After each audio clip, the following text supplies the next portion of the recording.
And I want to try to explain this because I was so frustrated watching television last night as the Iranians launched their little puddle jumper missiles.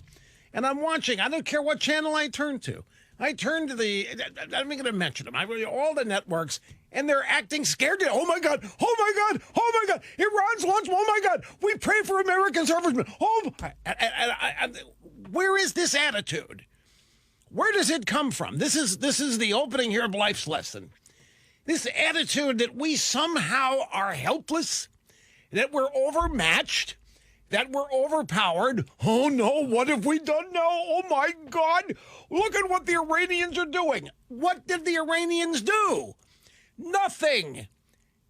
The minute I heard last night that the Iranians tipped us off that the missiles were coming, it was plain as day. Trump wins.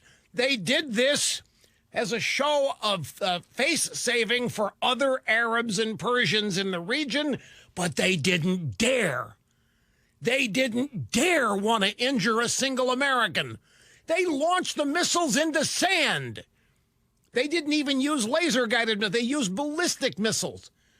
I think 4 of the 12 didn't even make their make the full run. Didn't survive. This country for too long has had a foreign policy that is rooted in the notion that we provoke the rest of the world, that we are the problem, that we're not the solution, and that it is our superpower status that is the problem. We're too powerful. It isn't fair. We're too big. It isn't fair. And the rest of the world hates us because of that. None of that is true. And yet that is the exact kind of thinking that guided the Obama administration. It's the exact kind of thinking that gave us Madeleine Albright, the same kind of thinking that gave us the Obama nuclear deal. Inside of a week, well, inside of a couple of months, the United States, Donald Trump, has taken out 2 of the world's most active and prolific merchants of death, al-Baghdadi and Qasem Soleimani, both dead. It did not require a massive invasion. It did not require years to do. Inside of basically a short period of time, one of the greatest gifts to the civilized world has been given. 2 monsters eliminated. It did not take a land war. It did not cost thousands of lives. It needs to be celebrated, and the awesome ability to project power, the United States is recognized by our enemies, if not by many Americans. The Iranians, I told you yesterday, the Iranians know they will be wiped out with Donald Trump if they behave as they have in the past. Trump in his speech today made a point of how big our missiles are. We got big missiles. Our missiles are bigger than yours, and they're more numerous than yours. He also made a point that the missiles fired last night were paid for with the cash delivered to the Tehran airport by my predecessor. That would be Barack Obama. He's exactly right. Now, I'm going to be charitable with Obama, and I'm not going to accuse Obama of having anti-American interests and pro-Middle Eastern interests. I think Obama is like many of the American left today who really think that the world's unfair because the United States is so big, that we're the problem.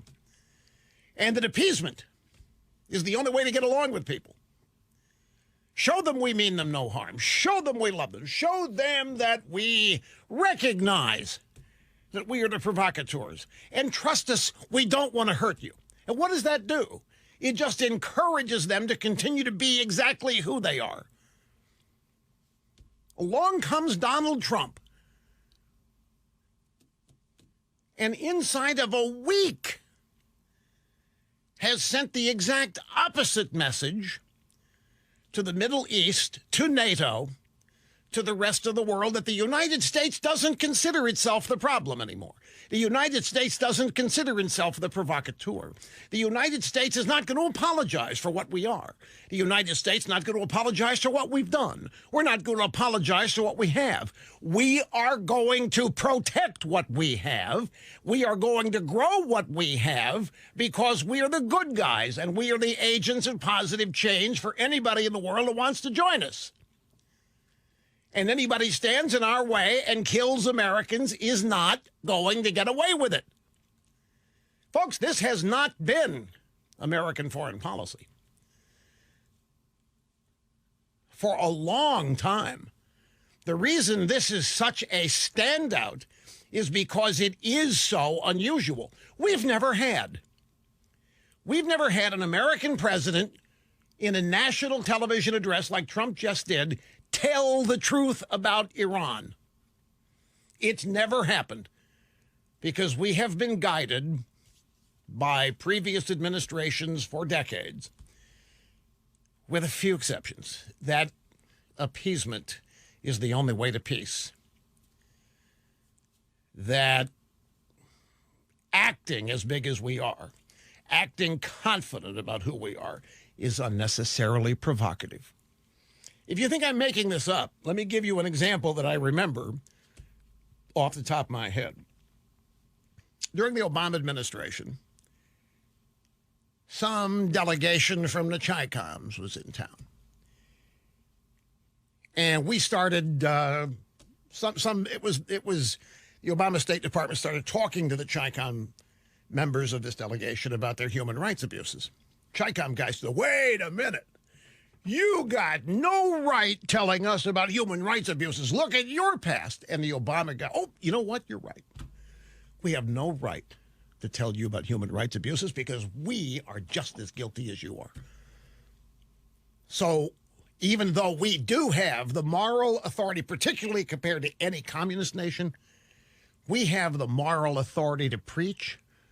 The Obama administration gave it away because of the belief that we don't have this right, that we don't have this moral authority or superiority. And so, United States, with Obama and with previous administrations, really didn't want to use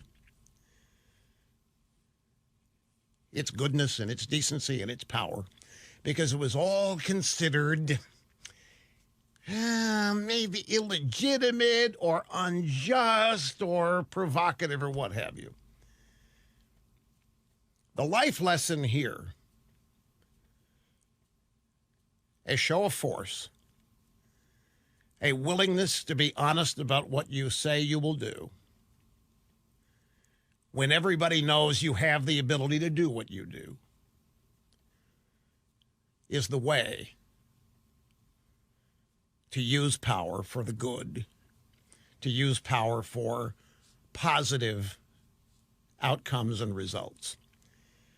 There's no reason for the United States to apologize. There's no reason for the United States to feel guilty. There is no reason for the United States or its people to feel frightened over these kinds of things. The Iranians, folks, if it is true, and it is, I saw it last night, the Iranians tipped us off. They tipped off the Iraqis. The Iraqis tipped us off that the missiles were coming. It's the surest sign that taking out the number 2 terrorist in the world was a positive. It was a big win. It was not an escalation, as the media and the Democrats attempted to say. It was not endangering us further. This is why I got so frustrated watching television last night. It didn't matter where I went. We know the Iranians don't even have HD TV. The video they gave us of their missile launches was cheap SD quality, and they kept looping it. and looping it. And it made it look like the Iranians were launching thousands, hundreds of missiles, and we had no chance. Oh, my God. We're praying. We're hoping tonight there are no casualties. We won't know. Everybody was so convinced that it was going to end badly for us.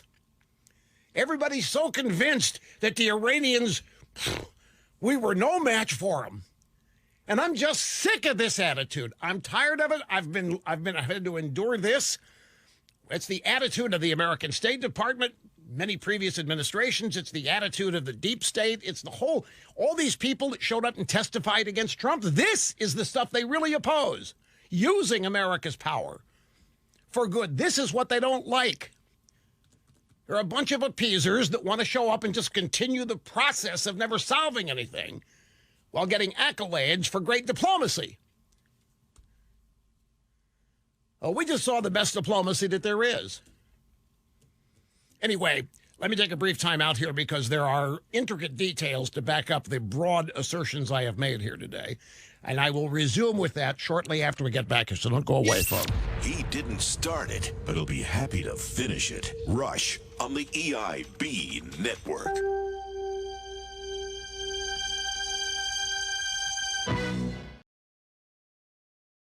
Constitute a violation of a campaign promise to escalate military activity in the Middle East. Trump was going to stop this. Trump was going to get us out of these things. Trump wasn't going to start any wars. I want to throw something out at you. I actually think that what we saw today and what we will continue to see, because Trump, did you hear what he did in this speech? Trump urged Russia and China to get out of this Iranian nuclear deal as well. And he told NATO to step up. Do you realize how big that is? NATO has gotten along for these past decades, going to lunch and going to dinner, going to cocktail parties, never having to really do much of anything to justify itself because we've always done it. He told them to step up. He told them to get involved in it. I think, to cut to the chase, I think this is all about getting out of the Middle East. Everybody knows that our geostrategic focus needs to be China, the Pacific.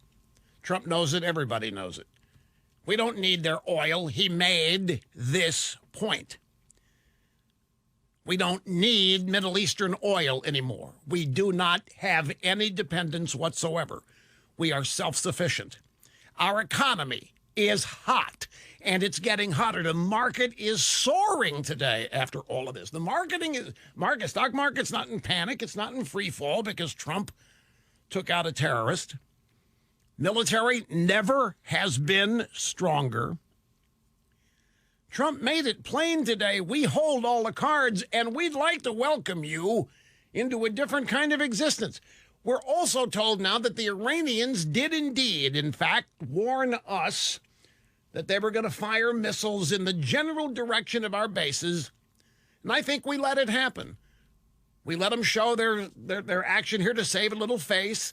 After they did it, they've come out and said, okay, that's it, we're done. We retaliated. We did what we needed to do to keep people on our side of the world happy and believing in us. But they have made it clear they don't want any more of Donald Trump.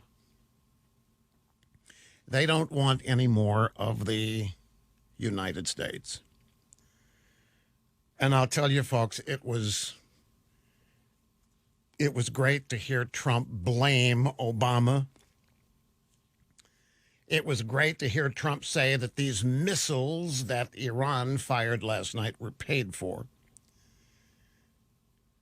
by the cash provided by the previous administration. Now, of course, the drive-by media, that causes them panic. So they're out there, no, that money came from the ending of sanctions. They do anything they can to protect Obama. But the bottom line is, folks,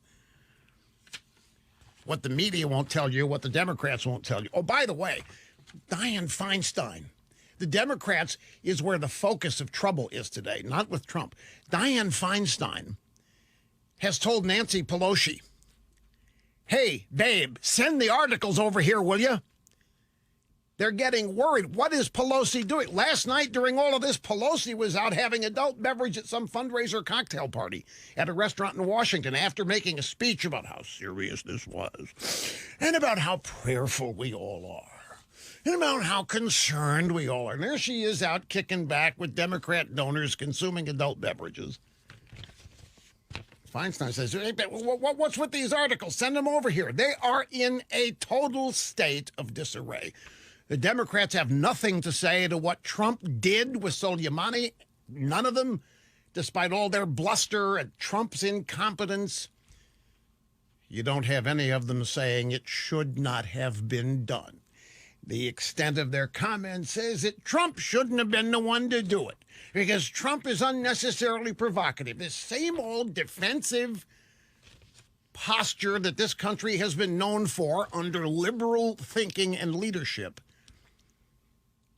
for far too long. Trump's speech, not wild-eyed. It was balanced. It was powerful. He had a show of force with all of the uniformed military personnel from the national security apparatus standing with him. Vice President Pence told NATO to step up. That is leadership, as opposed to the void of leadership that we've had for years. There was nothing maverick about it. There was nothing wild-eyed or irresponsible about it. He didn't say the U.S. would unilaterally act. In fact, he said that Iran is standing down.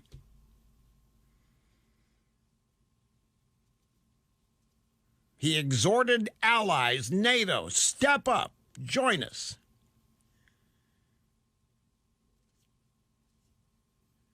Here's the problem for the left, the problem for the Democrats. Who cannot have confidence in America under this kind of leadership? Unprecedented economy, energy independence. We have no economic deterrent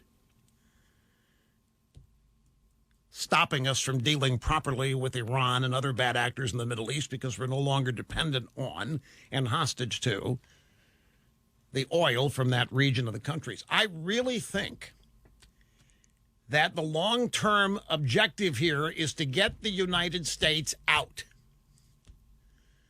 of the Middle East as a focus. We're never going to leave it. Don't misunderstand. But I say this because so many people had this panicked reaction when we killed Qasem Soleimani. Oh, my God, Trump's violating campaign permit. He's starting a war. He didn't start a war, and he didn't escalate anything. He ended it with a proper show of force that says we're not going to sit here and stand by idly while you continue to kill Americans, in uniform or not. Some of you might be thinking, Rush, you're just describing the United States as a bully. There's nothing bully about this. This isn't the schoolyard. This isn't some frat hazing that's going on here. This is real life. And we're not being bullies. We are standing up for ourselves and allies because we recognize we are the good guys, and there's no shame in it. Thank you, sir. Very nice to talk to you. Well, I'm glad you made it through. What's up? Sir, my son was called to duty, to deployment on Tuesday evening. We got a phone call from him for a matter of a minute that he loved us and he was going to Iraq. That was the last time we heard from him until this morning. One of the wives reached out to my daughter-in-law and told us he's safe in Taji. And I'm not sure what's going on, but I have to be honest with you, sir. I am 120% behind my president. There's no doubt about it. My family, 100%. Have every trust in him. However, we're listening to the news last night.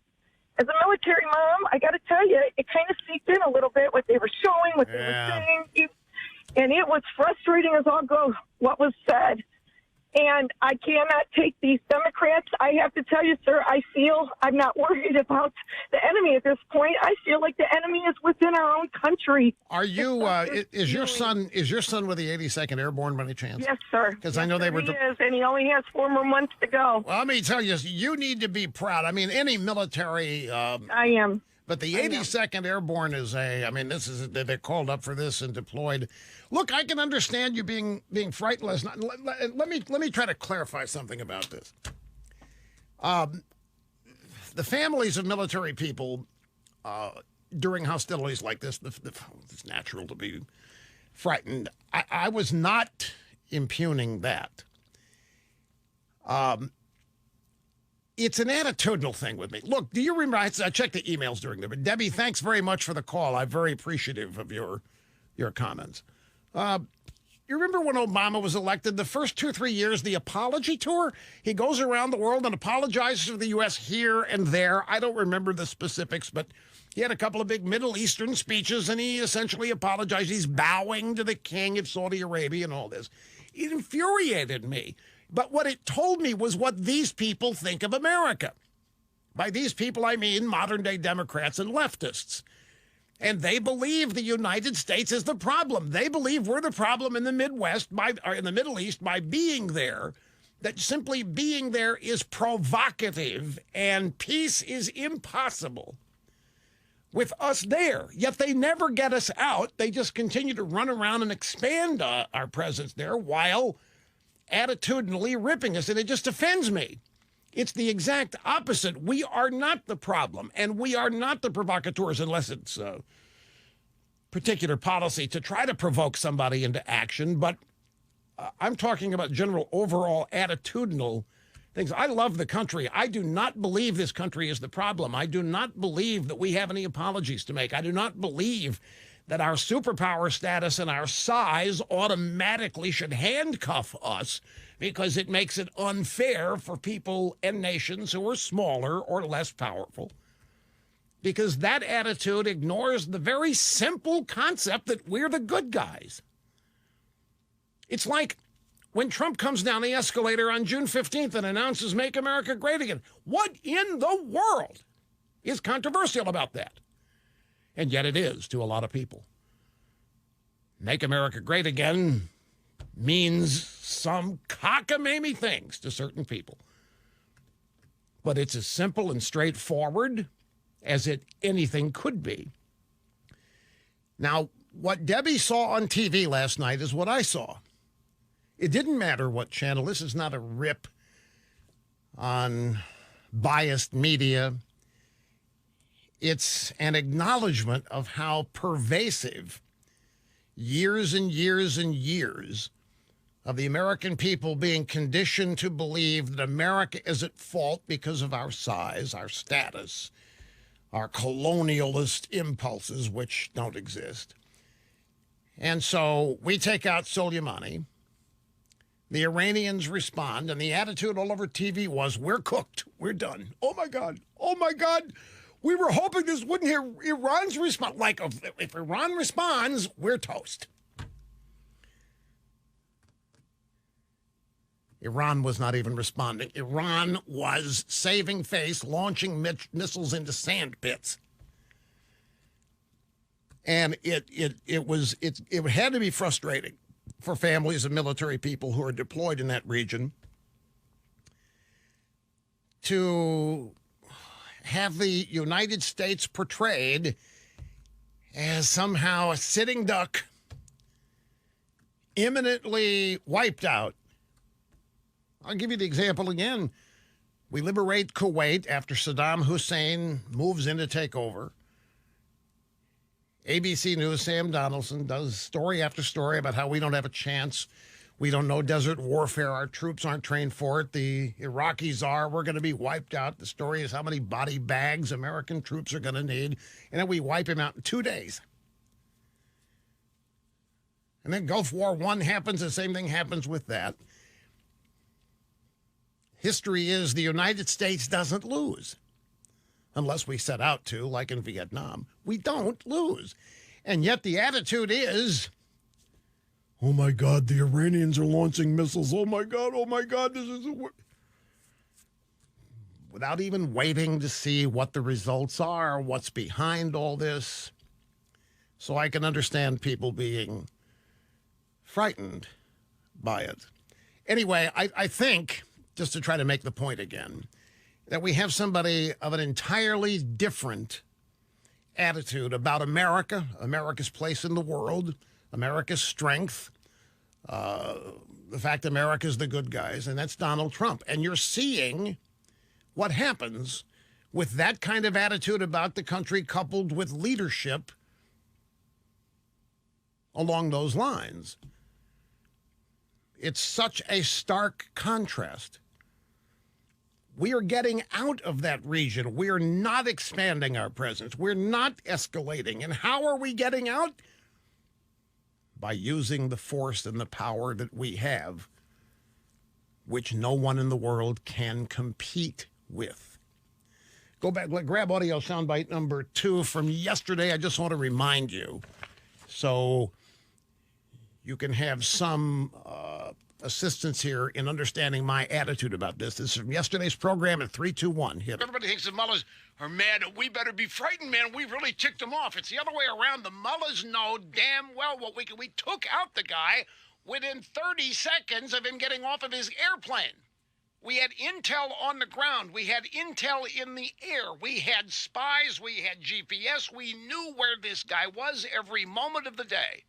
In the real world, this is the kind of thing that shakes up the bad guys, not makes them mad and should create fear in us. These Iranian threats of retaliation are pure rubbish. Any retaliation that they engage in is going to result in them being hit 10 times worse than whatever they dish out, and they know it. And what did we get last night but a bunch of safe, face-saving launches of missiles that hit no targets by design? And the Americans were tipped off in advance this was going to happen. And we let them do it. It's almost like there was an agreed-to policy to let this happen so that everybody could get what they want out of it, meaning the Iranians, because now they fully understand. I'll tell you who else probably got the message, little potbelly dictator in North Korea, Kim Jong-un.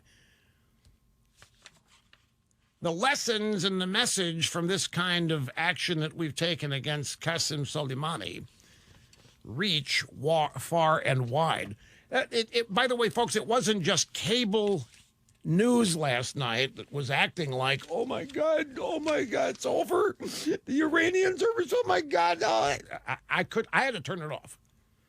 I literally had to turn it off. Here's an NBC News tweet from 8:35 p.m. last night. Watch live coverage as General Qasem Soleimani is buried in his hometown of Kerman, Iran.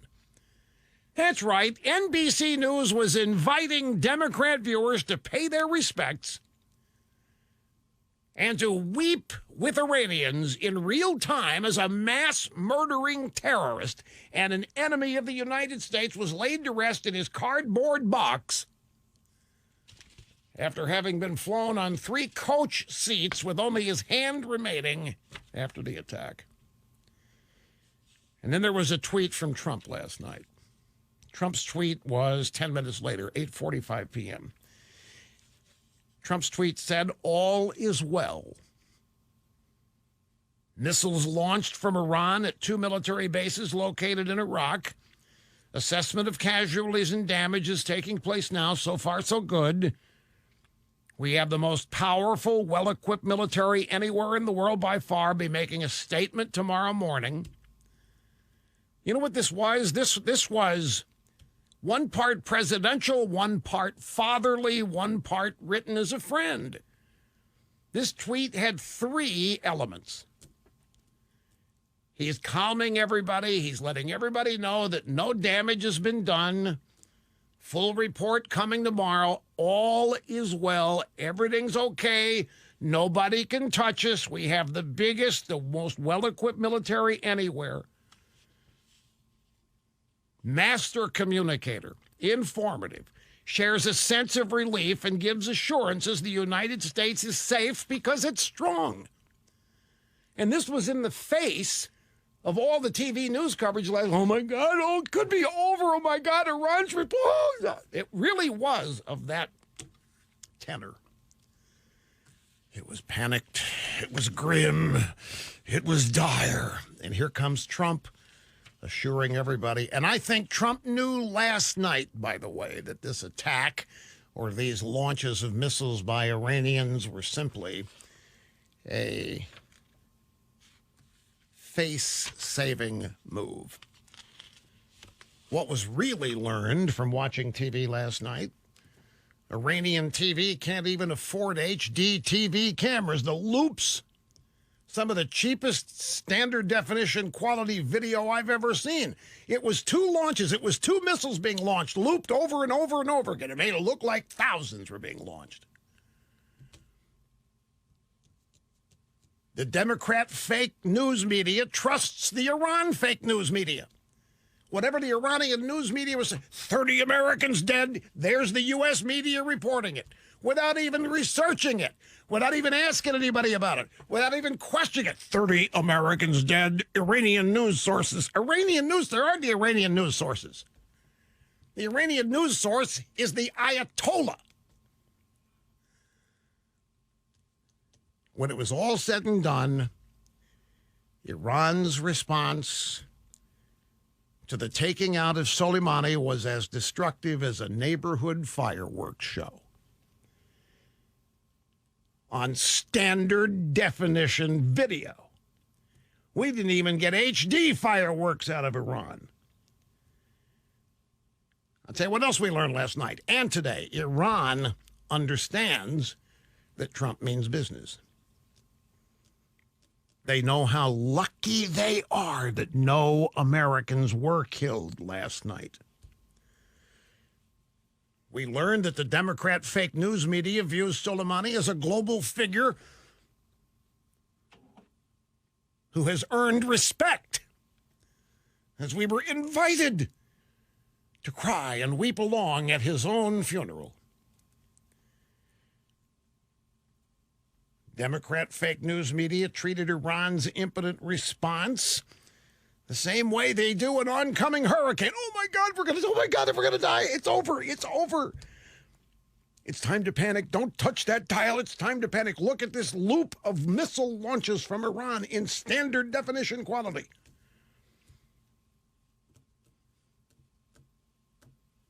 Anyway, take a break. Be back. Continue after this, folks. Hang on. Don't go anywhere. It's very simple, folks. If this was Iran's response to the killing of Qasem Soleimani, then the killing of Qasem Soleimani was a major victory. And to the phones we go. Madison, Indiana. This is Rick. You're next. It's great to have you, sir. Hi. Mega dittos, my friend. I can't tell you, I represent hundreds and thousands of small towns who've lost servicemen to that son of a bitch, and he got taken out by our president, and we couldn't be any more proud and glad he's in his grave.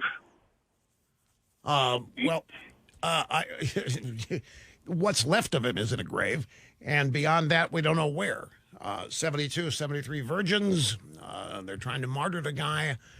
We don't know, but I understand your frustration. So, folks, I think this is another example of building and building and building frustration on the part of the American people for years. For years. We've had the ability to do this. This ability to take out a terrorist like this is not new to Donald Trump. What's new is we got a president willing to do it. The people of this country have known we've had this kind of ability, and yet what we have become is not us. Our leadership, our government became a government of appeasers.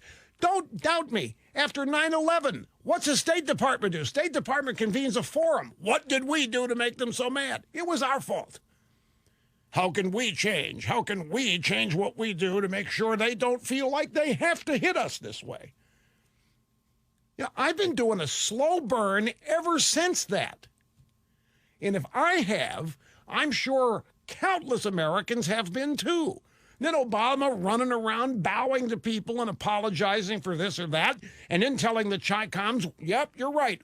We don't have the moral authority to tell you about your human rights abuses because we've got a history of them ourselves. If that's true, then no parent has the right to raise a kid. Because there's no parent that's never gotten into trouble. Do parents have the moral authority to raise their children? They damn well do. But if they're told, no, you don't, you can't tell your kid what to do. If you've done something wrong, you have no right to tell your kid. And that's the American left today.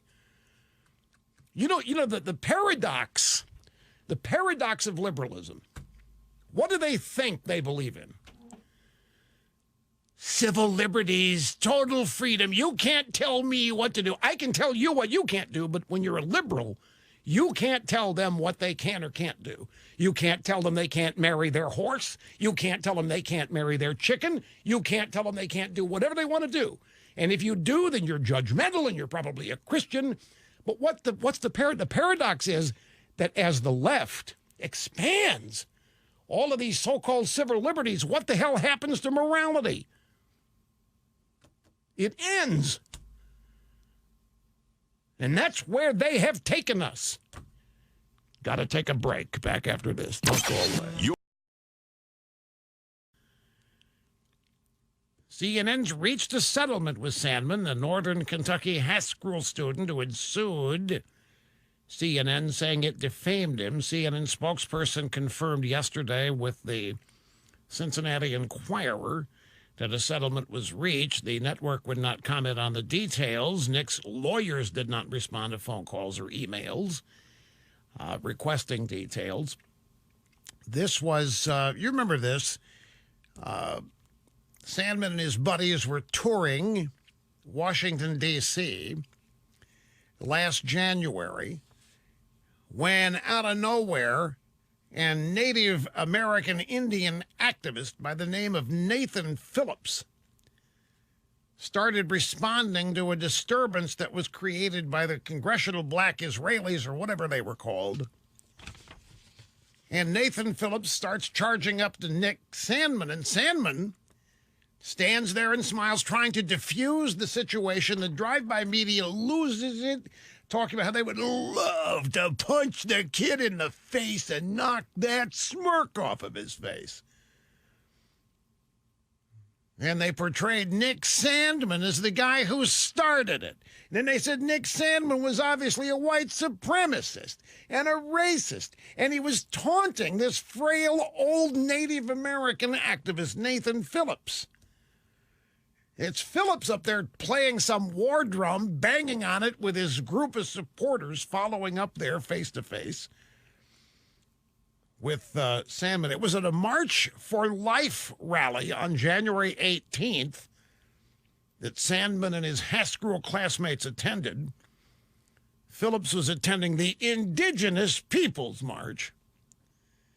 Sandmann sued CNN, asking $275 million. It was filed last March. Lawsuit stated CNN brought down the full force of its corporate power, influence, and wealth on Nicholas by falsely attacking, vilifying, and bullying him, despite the fact that he was a minor. Sandmann also sued NBC and the Washington Post. His lawyers have said they also intend to sue Gannett, which owns the Enquirer and, of course, USA Today. Now, we don't know how much money, but it's quiet they paid off. I mean, it was outrageous what they did to that kid and his schoolmates, and it was classic. A classic illustration of the true bullying nature of the American left today.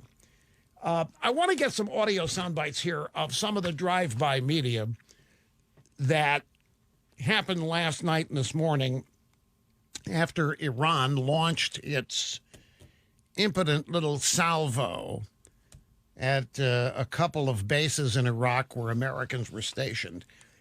We have a montage here. This is audio soundbite number 3. This is literally the drive-by media praising Iran for intentionally causing no casualties.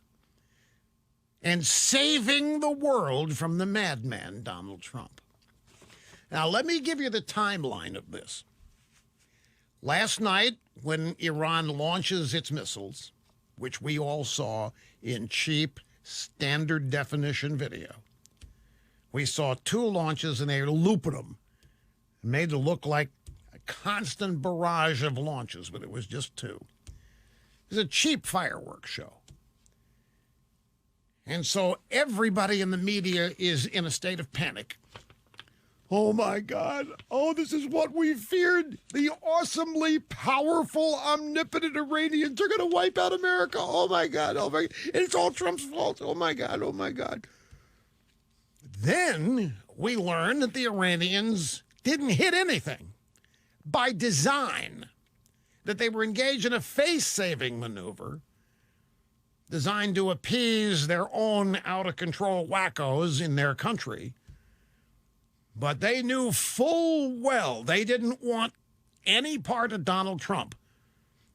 They tipped us off that these missiles were aimed at nothing. And so the drive-bys, when they learned that, there's that video right now, sir. There it is. Well, that's not that launch they didn't have last night. CNN's running the video that I'm talking about. The cheap SD quality video that Iranian TV provided. At any rate, so now the drive-bys in our little montage here go out of their way to praise Iran for restraint in purposely avoiding American targets so as not to provoke our madman president. This was a calibrated response. We're still waiting to hear from President Trump. Is he going to come out and taunt the Iranians? Was that intentional by Iran to not have there be American casualties, to provide an off-ramp? Off-ramp, 0 casualties. Does that afford the President of the United States an off-ramp? Iran deliberately missed. They have such highly precise missiles. We know that they can do this if they really want to. The administration skated by another one. They may have dodged a bullet here. We kind of dodged a bullet. If, in fact, they didn't kill any Americans, then we all got lucky. Who's going to give that message to the president? If he's listening tonight, God bless him. I hope you're trying to be your best self. I would hope that President Trump would take this opportunity. It never ends. The bad guys are the good guys. The bad guys have all the talent. The bad guys have all the precision. The bad guys hold all the cards. The bad guys are making a fool of our president. The bad guys, boy, I hope our president, I hope he doesn't revert to his real self, says Fredo Cuomo. Let me give you some of the identities here. It was Andrea Mitchell, NBC News, Washington, who said Iran deliberately missed. They have such highly precise missiles, you know. We know they can do this if they really want to. Oh, yeah, see? The Iranians are unstoppable. We can't stop them. We can't beat them. The Iranians, man, we're lucky they were being so nice. We're lucky that the Iranians purposely missed. Otherwise, we don't even want to think about it. These people cannot even conceive of the fact that we're the good guys and that we have the precision and that we have the ability to project power that the Iranians can only dream of. Yep, it's all from the standpoint that Iran holds the cards. Iran's running the show. James Clapper of the Trump-Russia coup effort. Well, the administration is skated by a... See, Trump is just an idiot. Wandering around in the White House, doesn't know what's going on, and he dodged a bullet because of the goodness and the good graciousness of the Iranians. Chris Cuomo, who's going to give that message to the president, meaning that Iranians have launched missiles like Trump doesn't know? Fredo's telling the world Iranians launched. Trump doesn't know. Fredo's worried. Who's going to tell Trump? God bless Trump. I hope he's trying to be his best self tonight. Here's more Andrea Mitchell, NBC News, Washington, soundbites 20 and 21. This was today, NBC. By saying that, again, as he has said for years, that in the Iran nuclear deal that he provided, that the Obama administration provided $150 billion, that's just not factually correct. That was unfreezing the frozen Iranian assets that had been frozen since 1979 when they took the hostages, the 52 hostages, and took over our U.S. embassy. So the Iran nuclear deal did allow Iran to get back its own assets, and that is a lot of the money that he is describing. Okay, so is this not a difference without a distinction?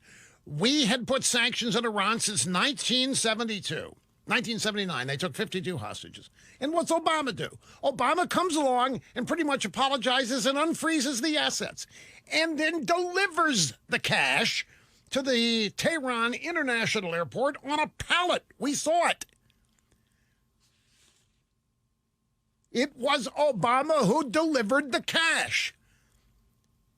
They want to split hairs over whether or not it was our money or the Iranians' money.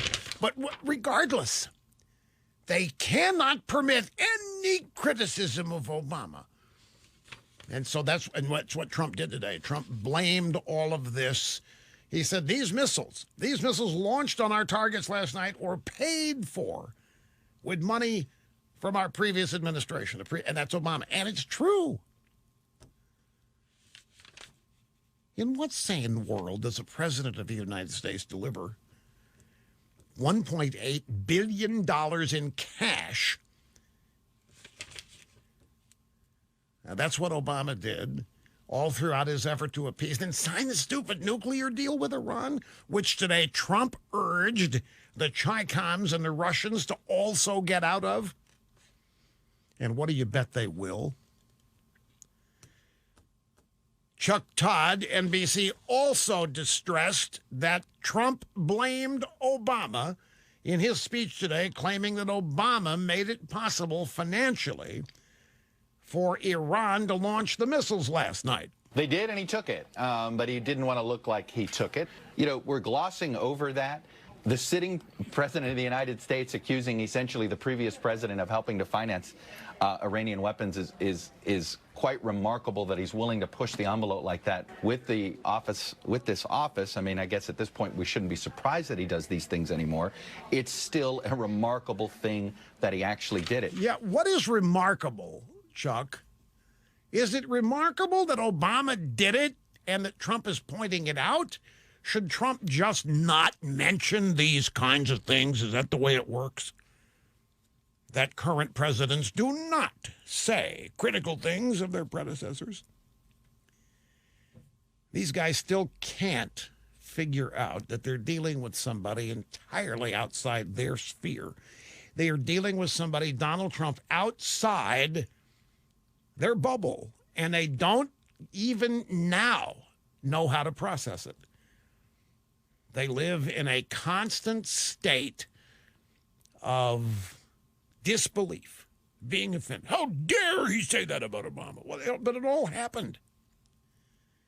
It all happened. I don't care whether it was Iranian money that had been frozen and unfrozen. I don't care if it was our money. Obama delivered it. And why did Obama deliver it? Why was Obama trying to appease Iran? Because of a failed philosophy about how to deal with enemies. And that philosophy, through many previous administrations, not just Obama's, was rooted in the belief that it's all the United States' fault. And if it's not our fault, it's certainly within our power to control. We're so big and so powerful, and that alone frightens and intimidates and provokes. So we've had a succession of administrations and a constant civil service corps, State Department ambassadorial corps, who has believed that the United States, by virtue of our achievements and existence, is a destabilizing force in the rest of the world. And we've got a president who doesn't think that, thinks the exact opposite.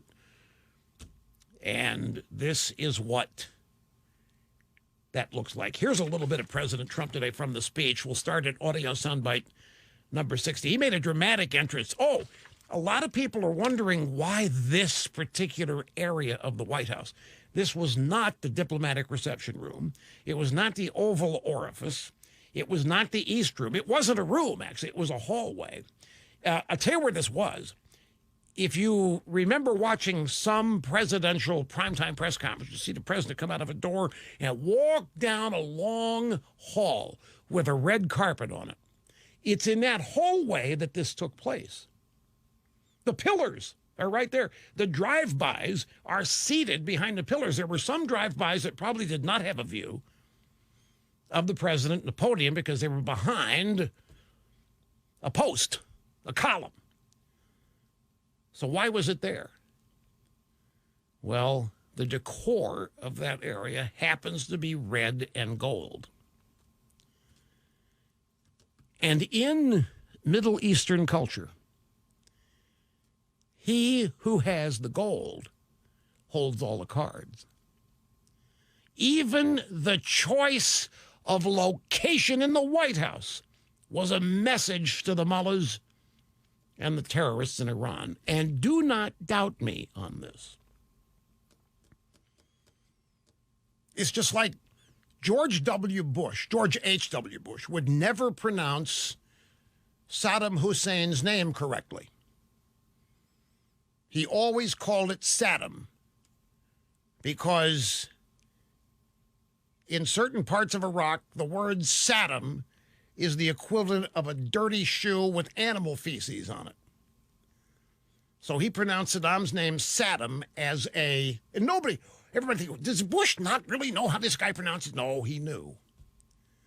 Just like Trump knew, a lot of red and a lot of gold sends a signal to the mullahs. He who has the gold holds all the cards.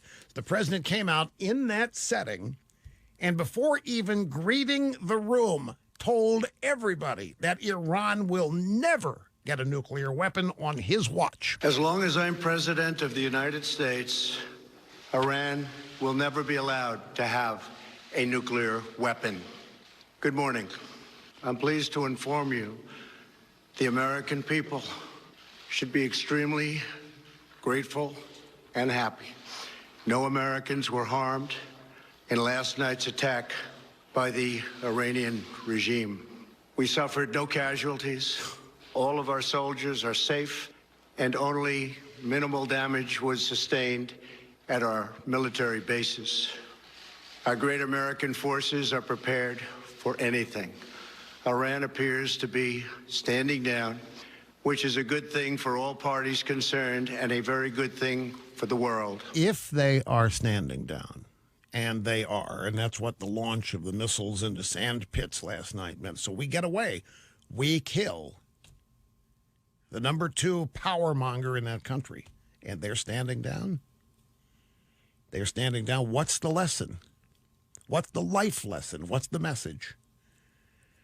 There's no reason to be afraid, folks. If you want to be afraid, go ahead. I'm not going to try to talk you out of it. Some people like living afraid. I tell you, there's no reason. There's reason to be proud. There are reasons to be confident. Welcome back. El Rushbo having more fun than a human being should be allowed to have. Here's Jim in St. Louis. I'm glad you waited, sir. Hello. Truly an honor, Rush. Thank you kindly for allowing me to call. Right to the point, in 78, when we had a peanut farmer that was totally an incompetent president that could be, and the day that Ronald Reagan, the great Ronald Reagan, got inaugurated, they got the message. The message was sent. And ever since that time, the message was there, and it never was pushed because they knew Ronald Reagan was capable of doing the right thing to make sure that they were standing in line. As the policy and the international policy proceeded through the decades, here we came again to a chance to prove who we truly are and what a great country we are. And that is our President Donald Trump. He sent the message, and he said, I will back it up. And he did back it up. And the very point, through the years, the people ignored the fact that they understood only one thing, and that was the person of the word of Ronald Reagan. He said he would do it. They knew he would do it, so they released him. Here we come to Donald Trump, full circle. and he did it. And Donald Trump will never back down from these people. Yeah, but you've made a good point, or you've helped me make a good point here, and you can make it about more than this. We had a roaring economy in the '80s that was jump started by tax cuts. Why do people forget that? Why do the Democrats get away with characterizing the '80s as irresponsible decade of greed and selfishness? They start raising everybody's taxes left and right. Trump comes along, cuts taxes. Look at the economy. It is roaring in ways we haven't seen in some of our cases in our lifetimes. Reagan, you're right about dealing with Iran back in 1979 in presidential campaign. And yet after that, we forget all about it. We become appeasers again every time any president after Reagan. Now we got a new phase here with Trump again. The cycle repeats. At Nancy Pelosi.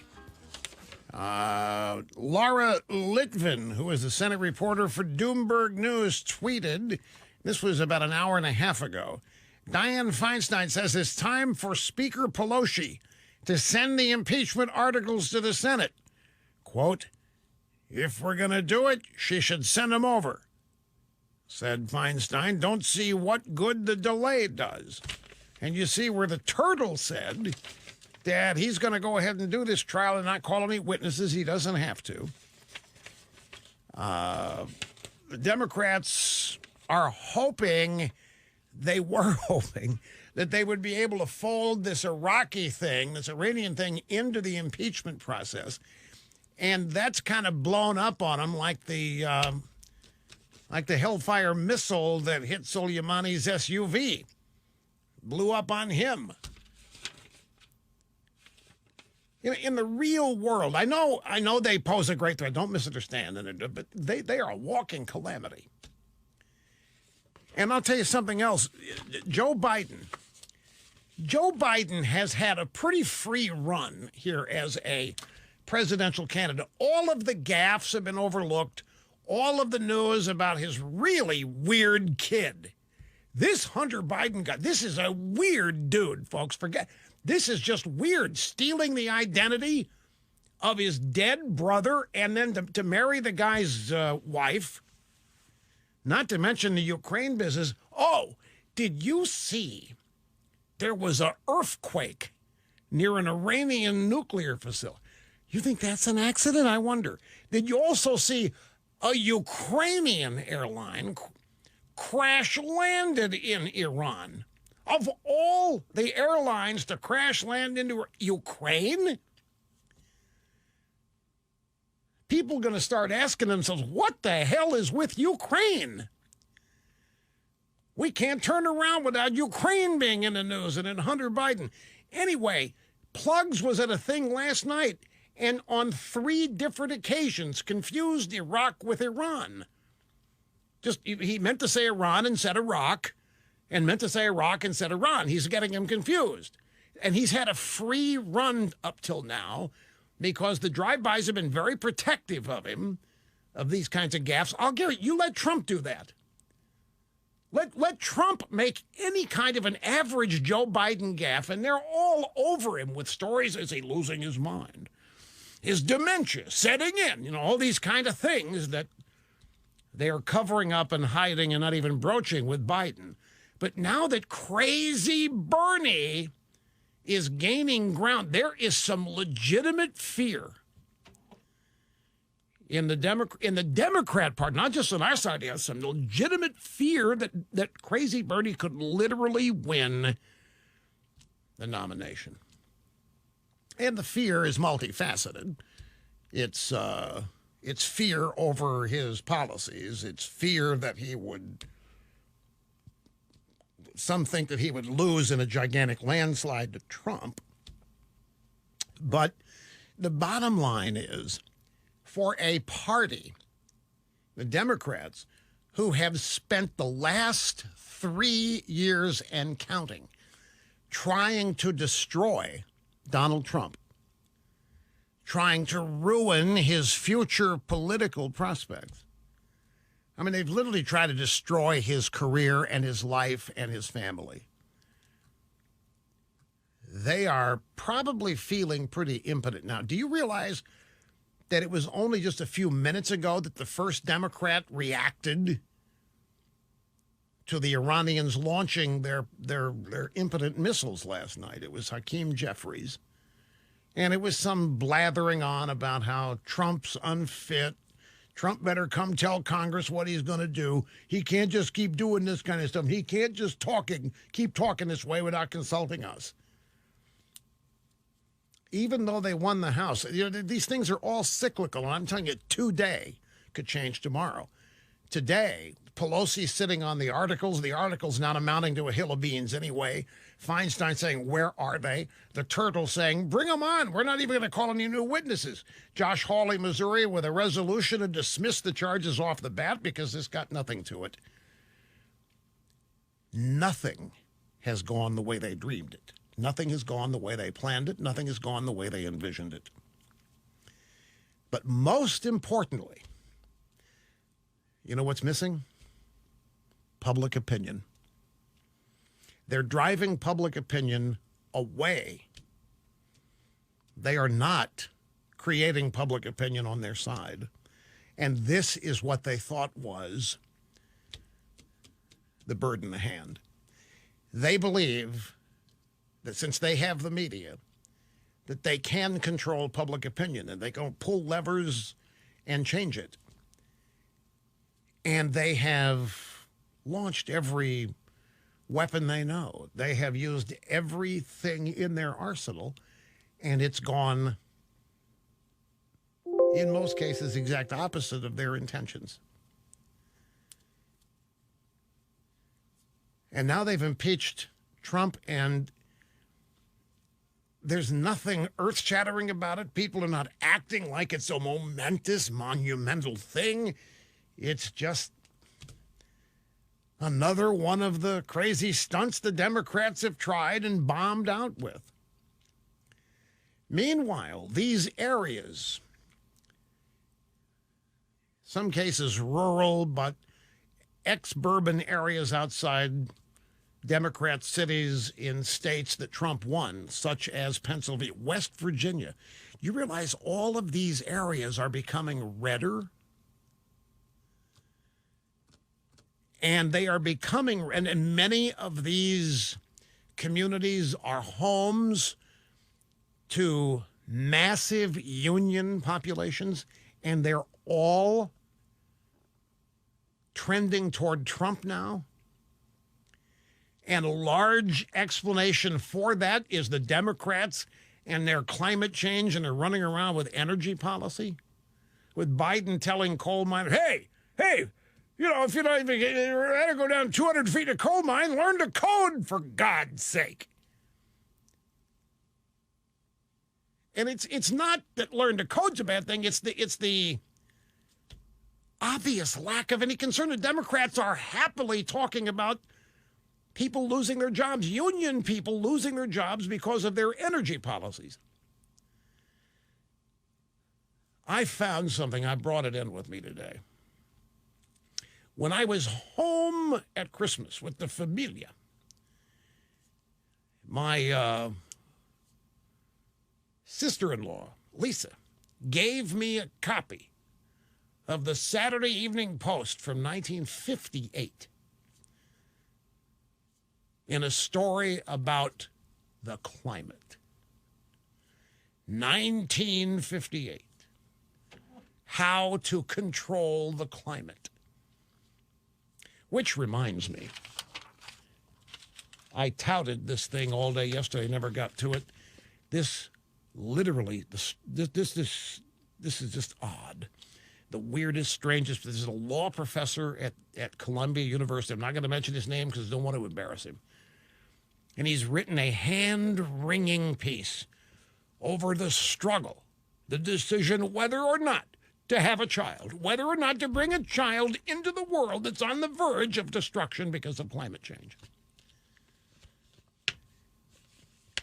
Guy's a law professor. He's teaching law at Columbia University. And before the program ends today, I'm going to share with you some of the excerpts from this. It'll tell you why there are young kids like Greta Thunberg running around scared to death that the earth will not support human life in 12 years or 30 or whatever. It's frightening in and of itself, in addition to being insane. Quick time out. Your phone call's coming next as well, so don't go anywhere, folks. Hang on. Limbaugh. And this is Dylan. Dylan, great to have you on the program, sir. Hello. Hello, Rush. Thanks, Brad, for taking my call. You bet.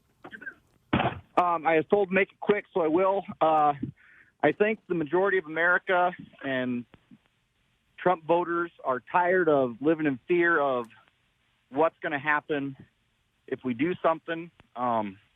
America was built on taking chances. Revolutionary War, World War II, the outcome was never known, but we took the chance. No, that's absolutely right. But, you know, it's more than that. It clearly, your point is that risk-taking and confidence are in our DNA. Revolutionary War, taking on the enemies we took on and have done, taken on ever since our founding and the establishment of the nation through our evolution as a military superpower in less time than any nation in the history of the world. But it's more, you're exactly right. The American people naturally are winners. Americans expect to win. We do not have a catalog of defeat. Our catalog is of victory, not just for ourselves, but for people we fight for, our allies. We are the epitome. Look, I don't want to simplify this or make it sound simplistic is a better way to say it. We are the good guys. And you know how provocative that is to certain people? Folks, there is a percentage of people in this country where you tell them that America's the good guys, people like Colin Kaepernick, they literally blow a gasket. They don't conceive of this country as being good, of us being the good guys. We are all the cliches. We're colonialists, we're racists, we're bigots. Kaepernick, did you hear what Kaepernick did after we took out Soleimani? He issues a tweet or an Instagram post or some such thing, typical of the Americans to take out brown-skinned and people of color, as though race had anything to do with taking out the number 2 terrorist in Iran. And there's a shoe company that will bend over any which way possible to keep this guy happy. Nike. And race has nothing to do with it in any way, shape, matter, or form. But Dylan, in Buffalo Gap, South Dakota, it's more than just the American people are winners. It's more than the American people expect to win. Americans have not been led by similar type people for quite a while. Look, I'm going to remind you again. I'm sorry for the repetition or the redundancy, but there's a life lesson to be learned right in front of our face here. Because of the last week, the last 2 to 3 days of our engagement with Iran and Qasem Soleimani. It is not insignificant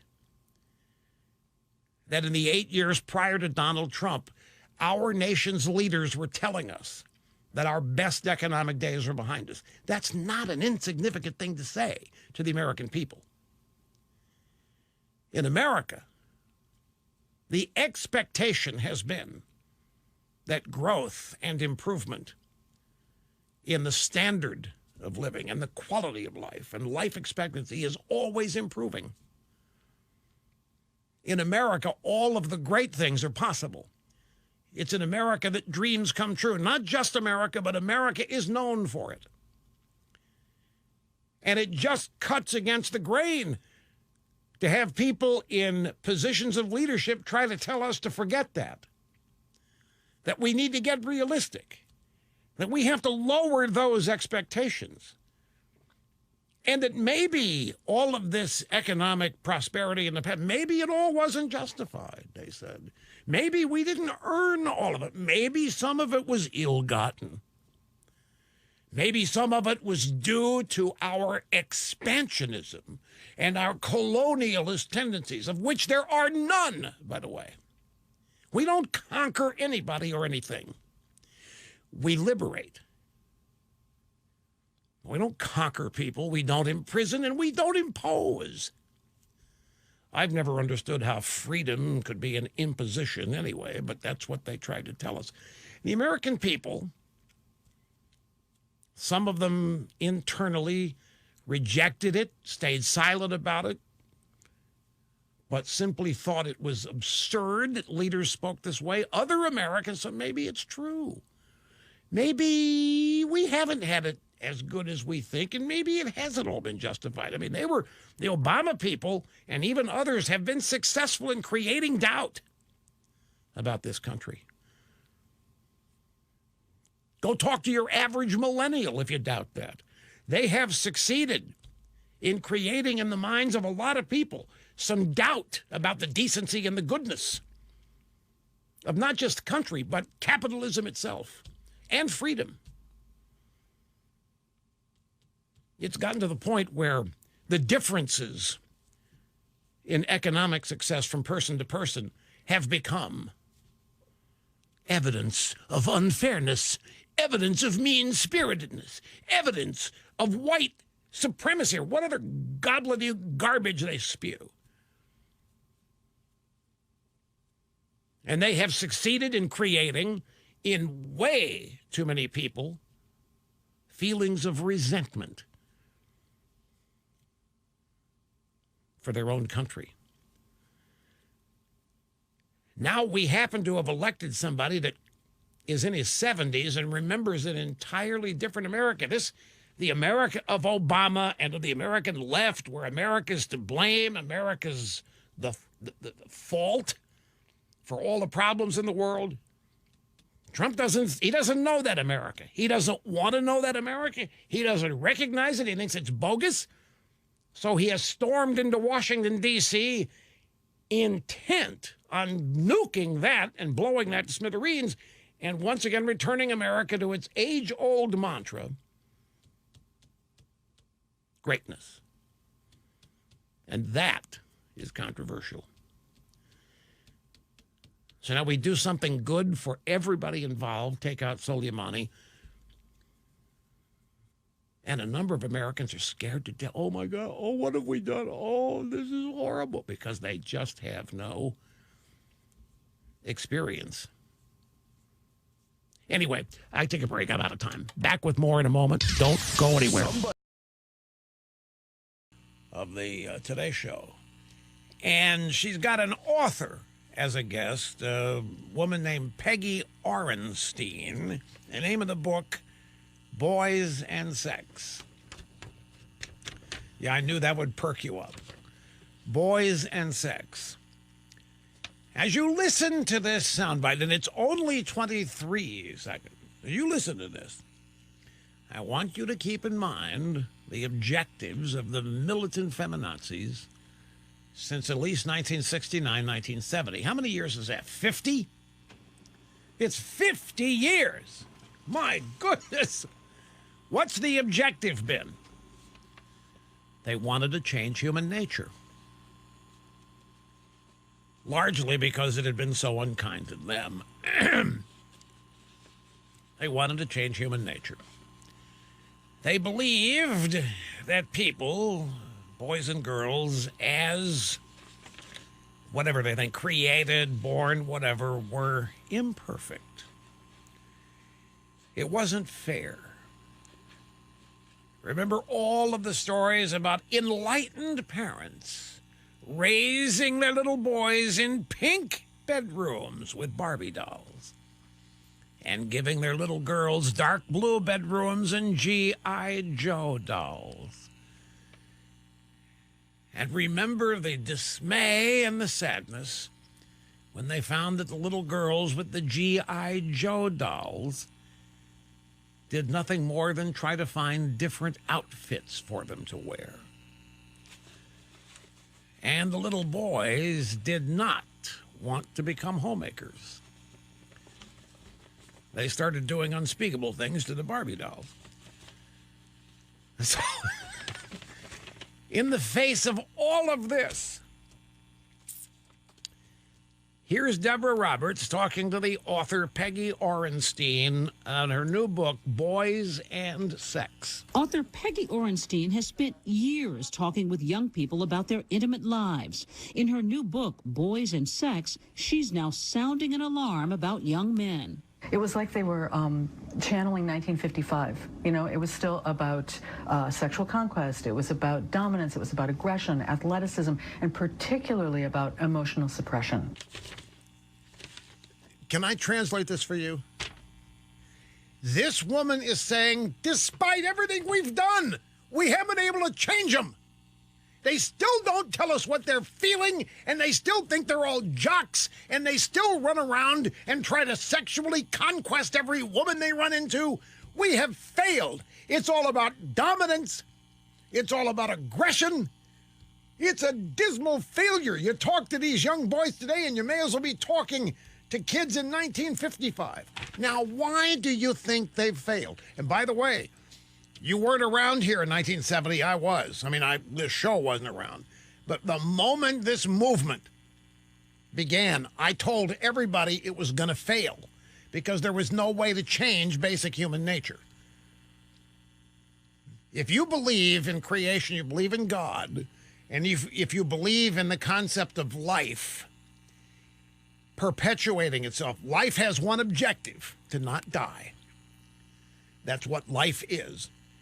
And every organism on Earth is created with the urge to procreate. And there are aggressors and there are non-aggressors. And despite all of their efforts to make boys and girls identical or even change roles, they have failed dismally because it's never been possible, because these people are not God. Remember the Time magazine cover story in the 1990s? Cover story. A cover story. It means for this to be on the cover of Time magazine, folks, it meant this had to be big, shocking news to the editors. And the Time magazine cover story to which I refer, I'm paraphrasing, don't have it right in front of me. Shocking news, shocking survey results. Men and women are born different. That constituted earth-shattering news to the enlightened male lesbian and feminist editors at Time magazine. Men and women are born different. So poor Peggy Orenstein, it was like they were channeling 1955, still about sexual conquest. It was about dominance. It was about aggression, athleticism, and particularly about emotional suppression. Apparently, that's the big bugaboo that women have with men, that men do not emote all the time, that men do not run around telling you how they feel. One of the objectives of the feminazis has apparently been to change that. You know, folks, it's classic. The left is just miserably unhappy with the way things as they have been created. They're unhappy with human nature. And they have been seeking to change it, and that's really, in a nutshell, the problem. You can't. Not unless you have a totalitarian relationship with people and can force them to behave. But you can never change them. You can maybe make them comply with your totalitarian demands, but you cannot change their nature. You can't change who they are. Now to this this piece here from The Atlantic is where it was published. And I say that the guy is a lawyer. He is a professor of environmental law. So he's probably just an environmentalist wacko. And his piece is entitled "The Concession to Climate Change I Will Not Make." He says, "I've never thought we should stop having children, but I will have to teach our son to wonder at the world before he learns to fear for it." Now, before I give you some pull quotes of this, I just want to remind, because, folks, this audience is growing at geometric proportions, and there are new people tuning in every hour. There are new people tuning in every minute, certainly every day. And, I'm in the communication business, and I want people to be able to put things in context as quickly as possible, because understanding is what I'm attempting to achieve here, among many other things. And have to acknowledge that with new people turning on this show each and every day, they're starting at ground zero. They've only heard what they've heard about the program. It's largely untrue and negative. So they tune in. You realize they're shocked and stunned that I and the program and you on the phones are not what they're expecting. Some people, I guess it is, they hear true things about it. So this is why I sometimes am repetitive. And I appreciate your letting me do that. And one of the things to set this up, this is a piece written by somebody who obviously has devoted his life to scaring people. I think the climate change movement, the politics of it, and all of that are one thing. But what they have done, it's a political issue. It's nothing more than a political issue. And they have failed. They have failed to make it mainstream. And so they keep going more extreme and more extreme in their warnings and in their predictions in order to get people to pay attention and believe it. And in the process, they have literally scared some people to death. And it's one of the most irresponsible things the left has done, because this issue of climate change contains every issue and mechanism for persuasion or propagandizing or indoctrination that they employ. They seduce people by preying on their desire to have their life mean something. They acknowledge that you probably have a meaningless life, but you can now have meaning. Then they blame people for the problem, but then offer them redemption. You have caused this problem. Your parents have caused this problem, but you can help fix it. You can save the world. What could be more meaningful than that? You can save the planet. And how do you do it?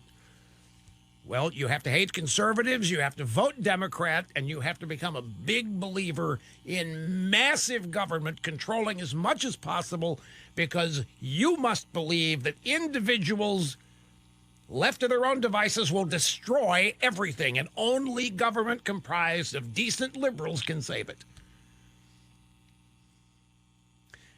Climate change takes every notion of individuality out of people.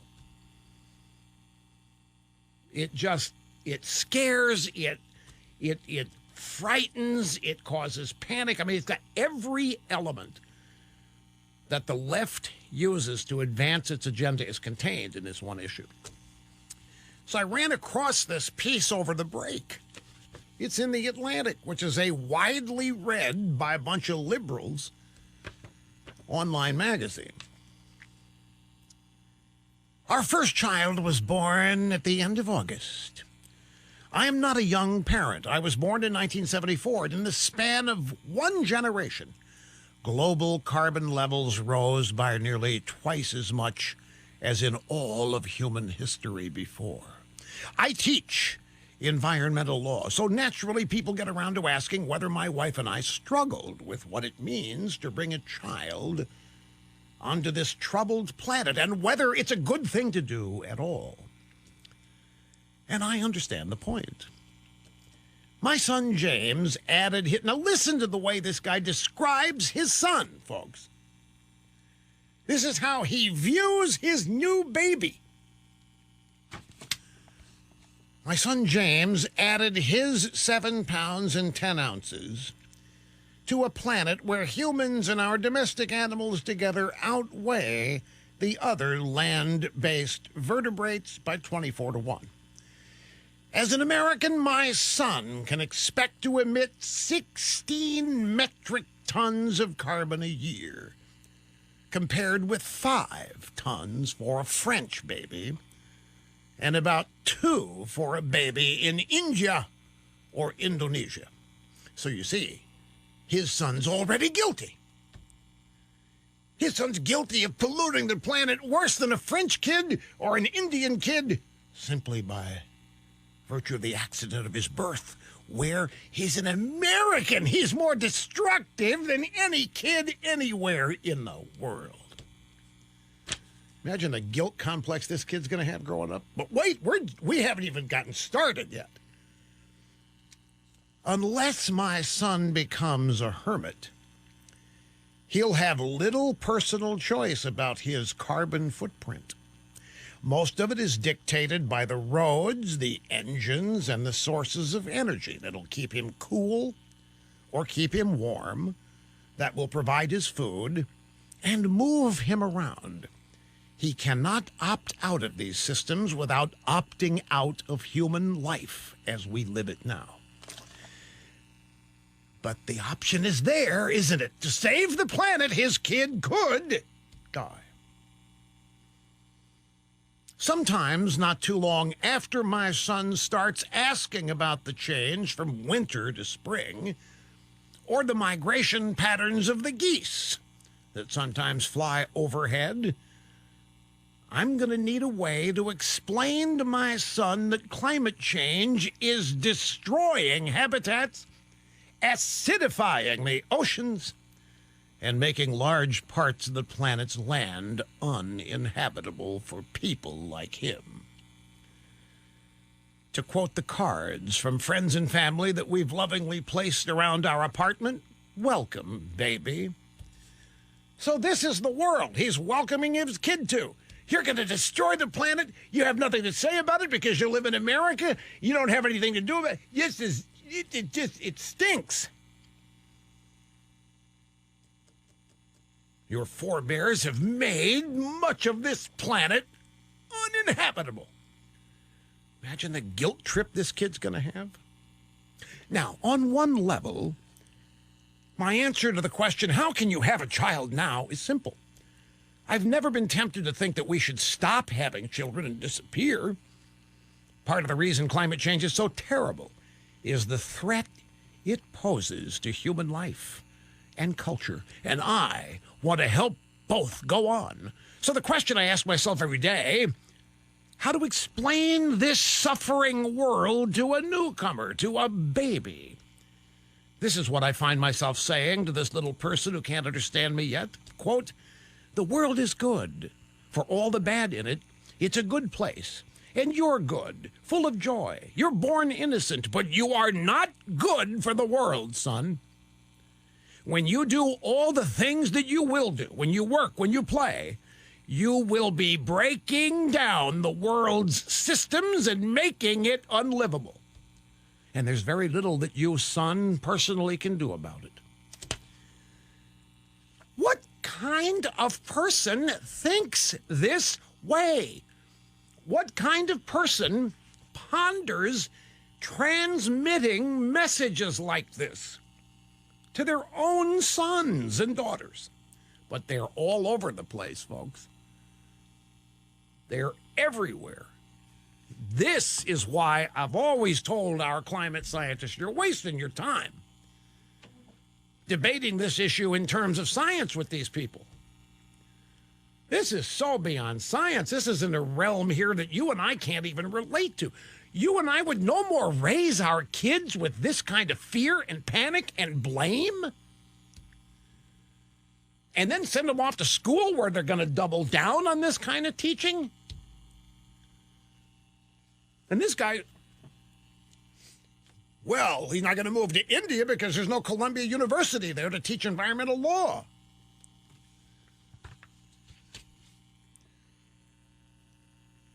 What kind of welcome is... Oh, I just saw the clock. Are you? The Duchess of Sussex, says to be Harry Windsor and Meghan Markle, they're quitting. They're quitting the royal family. They're abdicating their positions in the HRH household. They're stepping back from their roles as senior members of the British royal family. Announced it on Instagram. Both of them are. You know, I knew this was going to happen. I've been reading about this. They're thinking of moving to Canada. And they say a large part of it is the paparazzi and the who knows what. I wonder what role Prince Andrew and Epstein are playing in any of this. But can you believe this? They're quitting the royal family.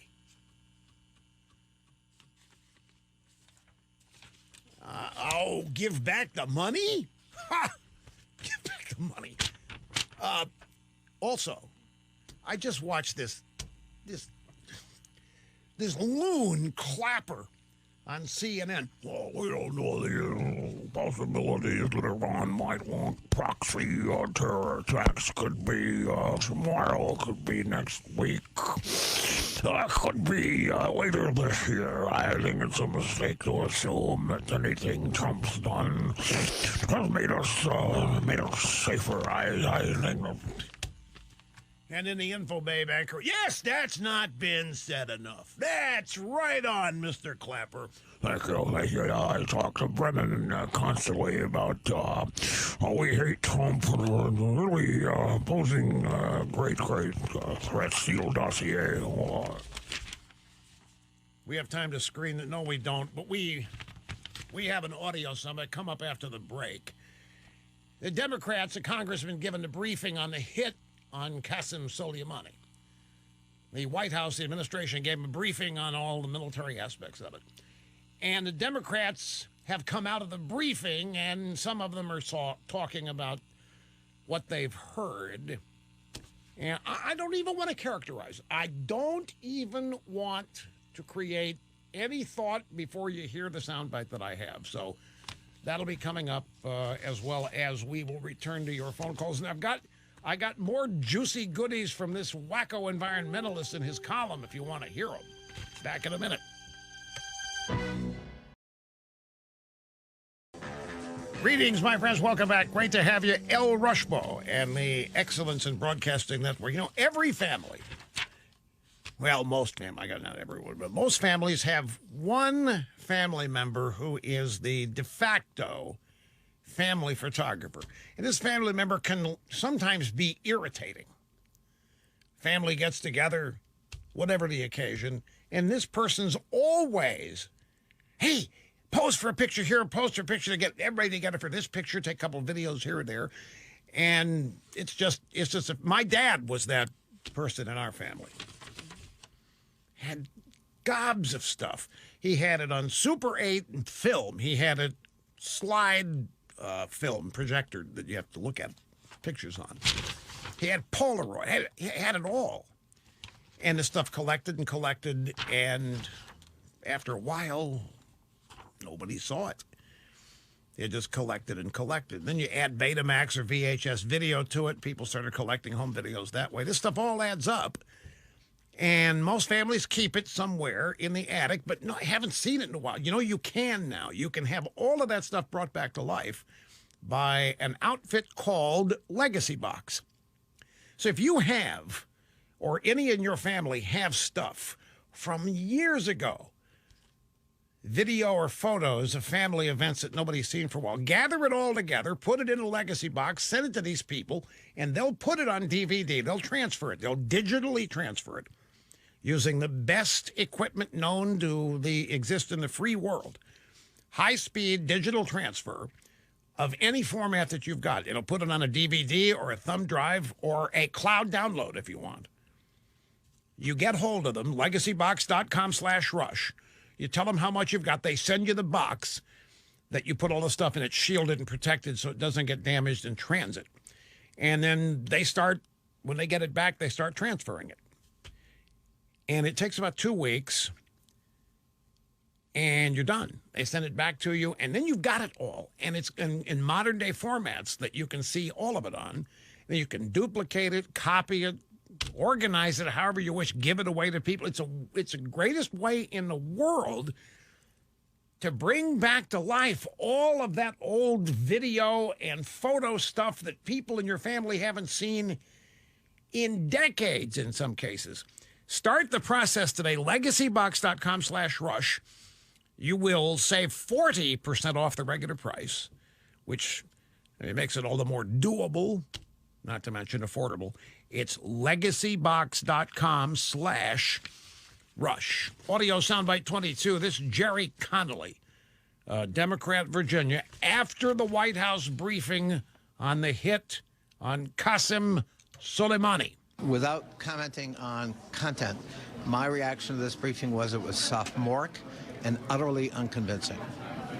And I believe more than ever, the Congress needs to act to protect the constitutional provisions about war and peace. What? I believe there was no rationale that could pass a graduate school thesis test. What? I was, well, utterly unpersuaded about any evidence about the imminence of a threat that was new or compelling. They just can't handle it. They just can't handle an American victory. They can't handle a successful military operation. Then they certainly can't handle a successful Trump operation. It was utterly sophomoric. Whoever gave us the data was an idiot. Snurdly, there it is on Fox. Right, there's a video that I saw last night. See the cheap SD quality? That's all it was. Looped over and over and make it look like 100 missiles. That was not part of it. They didn't show any of the hits. They just showed the launches. I believe there was no rationale that could pass a graduate school thesis for explaining why this took place. Jerry Connolly, by the way, looks like he would be right at home in the Star Wars bar scene. Back to the phones we go. This is Scott in Waukesha, Wisconsin. Great to have you. Hello, sir. Hey, Rush, Scott Bauman. Hey, how you doing? That soundbite there feeds right into my point. These events over the last week are just another example of why no one should be surprised by the unhinged, irrational behavior of the Democrats and the mainstream media.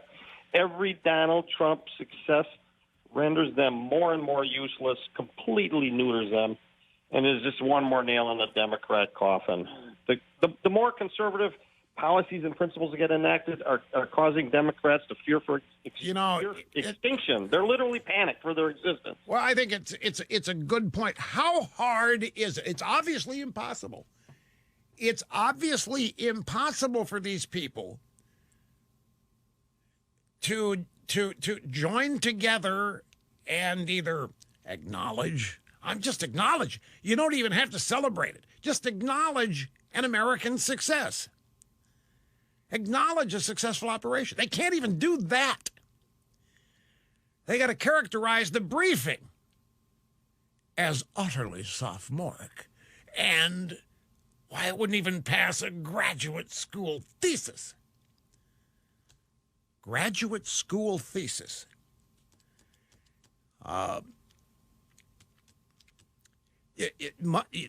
Folks, I don't know. These people must think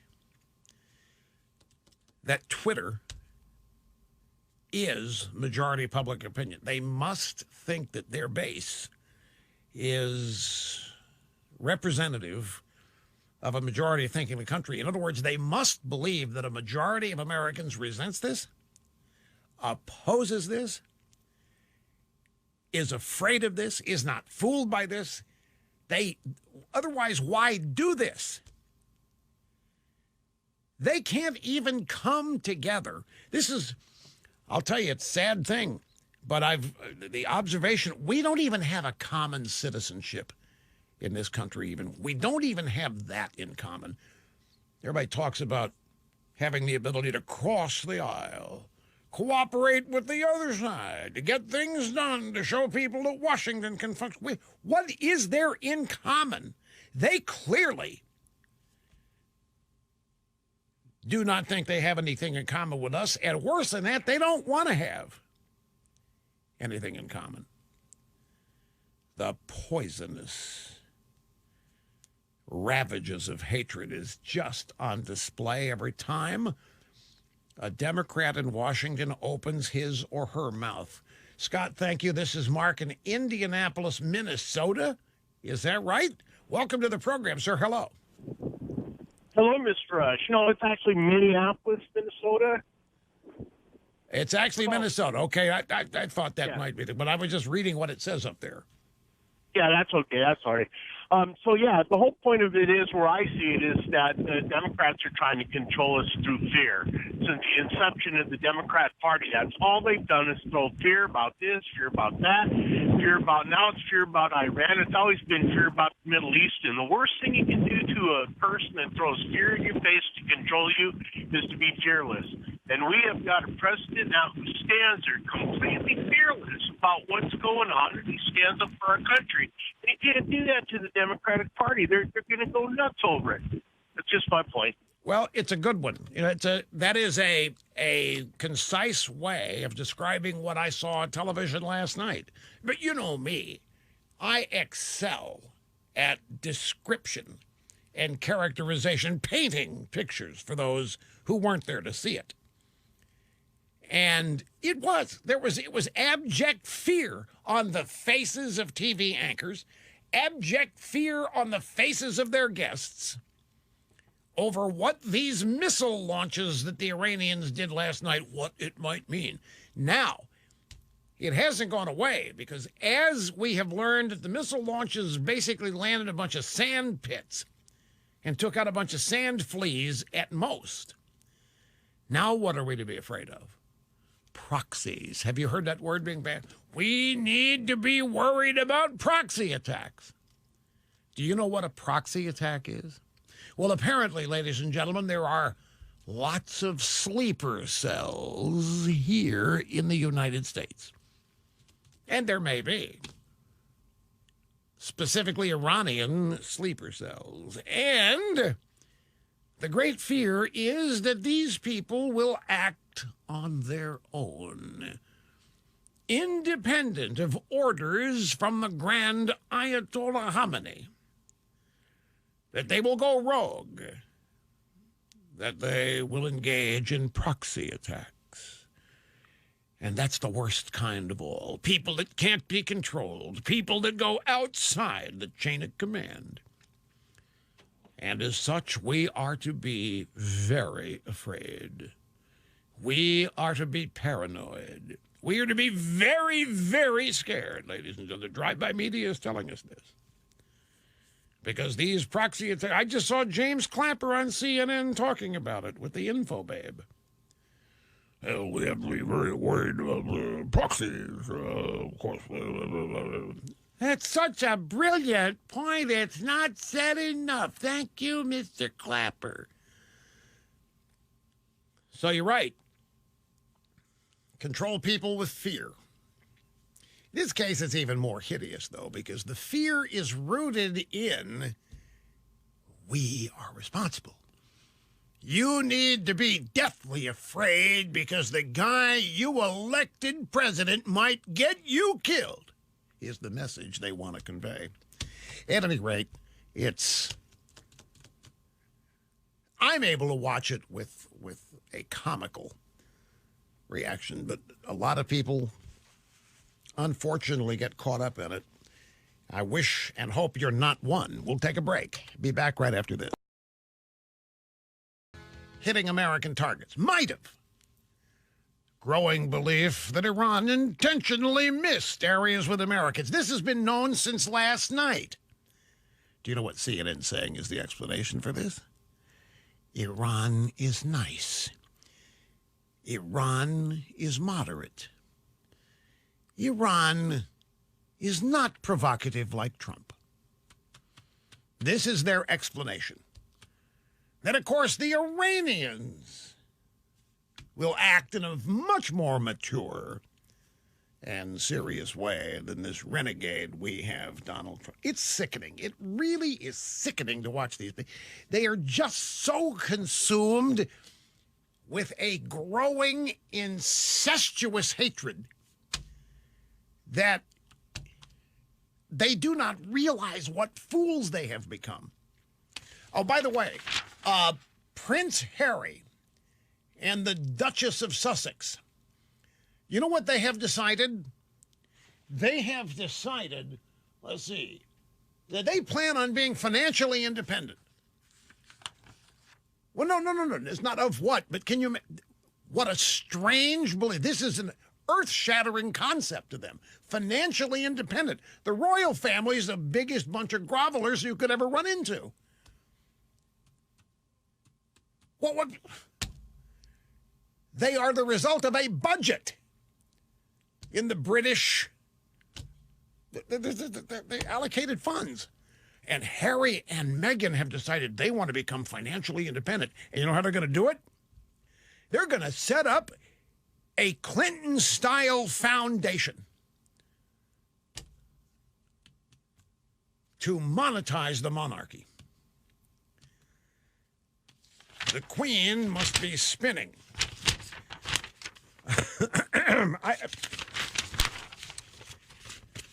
The longer I live, the more shocked and surprised I become at how little people of a certain age actually have learned in their lives. And the Democrats, this is they've got nothing left. They got no ideas. They got no successes. They have no future. They have no policies. They have nothing positive. They can't even come together to agree that it was a good thing to do, take out Soleimani. Trump has taken everything from them. So all they've got is to claim that a briefing on the operation was sophomoric, that Trump is stupid, that this is brain science here that we're talking about.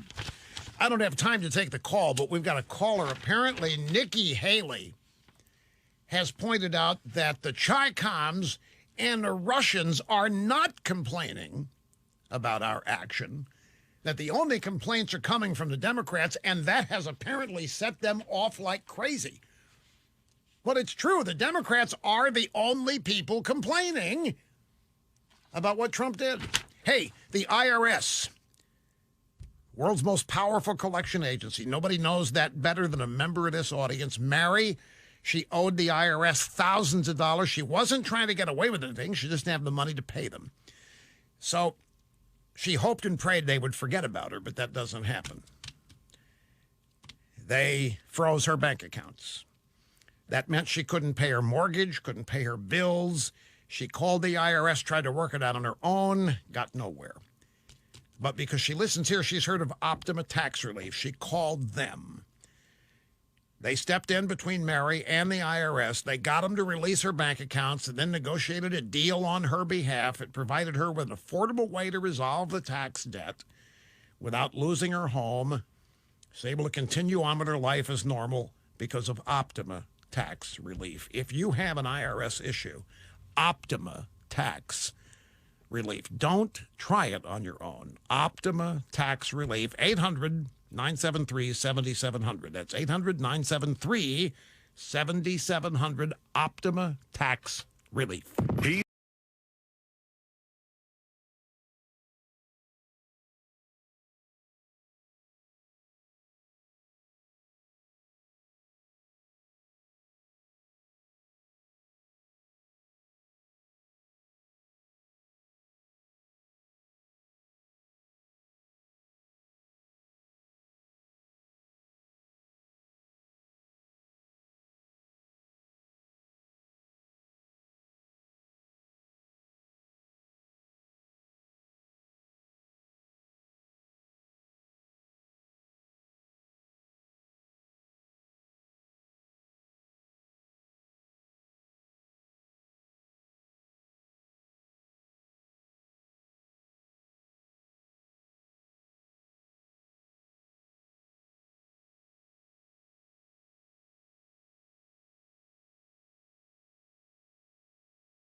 Hỏi ngu thì cái này gỡ ra cái gì ấy?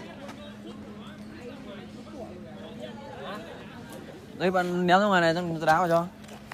Dọn lọt ra ngoài rồi. Chui ra ngoài.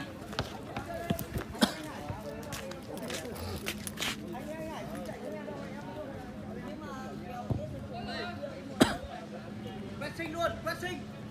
Quét sạch luôn.